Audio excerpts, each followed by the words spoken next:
climate change tipping points that triggered extreme change 55 million years ago.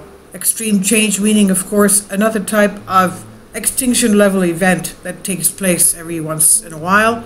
Scientists have identified the tipping points that triggered the most extreme period of climate change on our planet 55 million years ago.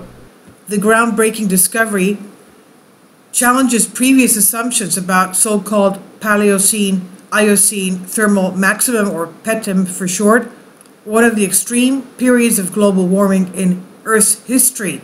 Up to now, scientists believe that PETM was exacerbated by intense volcanic activity, dumping large amounts of carbon dioxide into the atmosphere.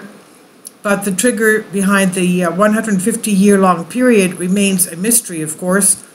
New research carried out by the University of Exeter in the UK now identified heightened mercury levels in rock samples that were collected from the North Sea area.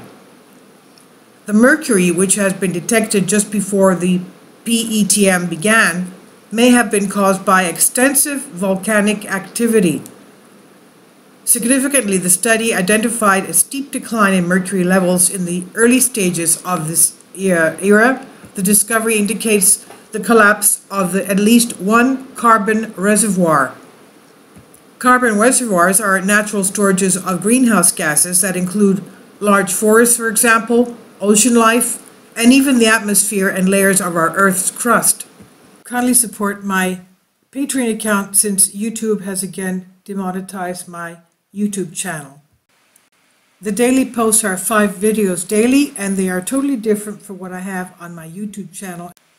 Thank you so much for your support and that you find all my content so interesting. You'll find the Patreon account details in the description box below.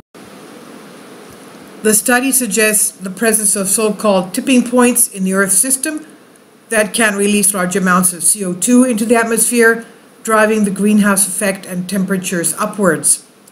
Now we know that Yellowstone, for example, the way that the geologists found out that there is a bigger magma reservoir under the chamber was the amount of CO2 that Yellowstone releases every day. It's over about 40,000 tons of CO2 every day into the atmosphere just from Yellowstone, normal activity.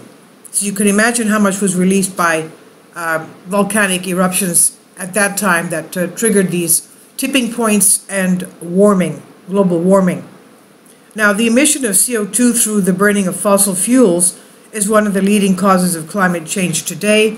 The study findings could give scientists a clue climate change will affect the Earth in the years to come. Dr. Stephen Kender from Exeter co-authored the study, and he says greenhouse gases such as CO2, methane were released into the atmosphere at the start of the PETM in just a few thousand years. He says we wanted to test the hypothesis that this unprecedented greenhouse gas release was triggered by large volcanic eruptions. As volcanoes, he says, also release large quantities of mercury, we measured the mercury and carbon in the sediment cores to detect any ancient volcanism. The surprise, he says, was that we did not find a simple relationship of increased volcanism during the greenhouse gas release. The researchers found volcanism only occurred in the initial stages of PETM, and that suggests the greenhouse gases must have come from somewhere else. The PETM is considered to be one of the fastest cases of global warming in Earth's history. The period occurred around the time icy Greenland drifted away from continental Europe. In their new study, the scientists analyzed sediment cores drilled out of the North Sea, as we said, and Dr. Kender said, we were able to carry out this research as we have been working on exceptionally well-preserved new core material with collaborators from the Geological Survey of Denmark and of Greenland. He says the excellent preservation allowed detailed detection of both the carbon released and the atmosphere and the mercury.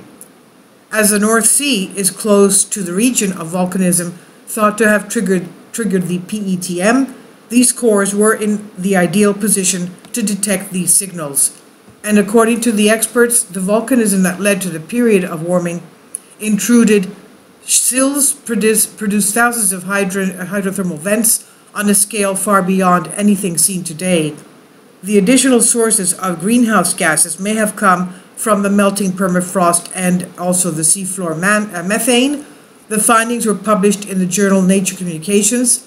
It involved scientists from the British Geological Survey, University of Oxford, Heriot-Watt University, and University of California at Riverside. And this is by Sebastian Ketley Express UK. And let's remember that, yes, in the North Sea, do we have a supervolcano? Yes. Scotland, the Highlands of Scotland are all the remnants of the Scotland supervolcano. Please leave your comments and thank you for your support.